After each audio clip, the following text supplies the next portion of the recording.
স্বাধীনতা দিবসের প্রাক্কালে ত্রিপুরা চা উন্নয়ন নিগম লিমিটেড সহ 5টি দপ্তরের উদ্যোগে বৃহস্পতিবার শ্রমদান দিবস পালন করা হয়। এই কর্মসূচিতে উপস্থিত থেকে অংশ নেন কর্মকর্তা কর্মচারীরা। ত্রিপুরা চা উন্নয়ন নিগম লিমিটেডের চেয়ারম্যান সমীর ঘোষ বলেন, শ্রমের মাধ্যমে সমাজ গঠনে সবাইকে এগিয়ে আসতে হবে।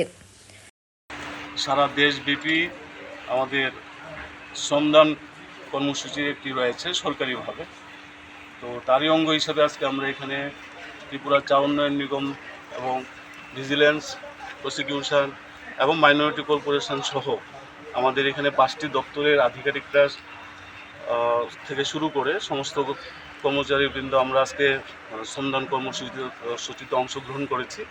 আমার সঙ্গে রয়েছেন আমাদের মাইনরিটি কর্পোরেশনের চেয়ারম্যান নির্মল অধিকারী মহোদয়, এছাড়া আমাদের এসপি ভিজিলেন্স রয়েছেন কৃষ্ণেন্দ্র চক্রবর্তী মহোদয়, বিকাশ দেব মহোদয়, এছাড়া আমাদের ত্রিপুরা চা উন্নয়ন নিগমের আধিকারিক থেকে শুরু করে আমাদের মাইনরিটি কর্পোরেশনের আধিকারিকগণ এবং কর্মচারী ভাই বোনেরা সবাই সম্মিলিতভাবে আজকে আমরা এখানে সমবেত হয়েছি শ্রমদান কর্মসূচিকে সাফল্যমণ্ডিত করার জন্য।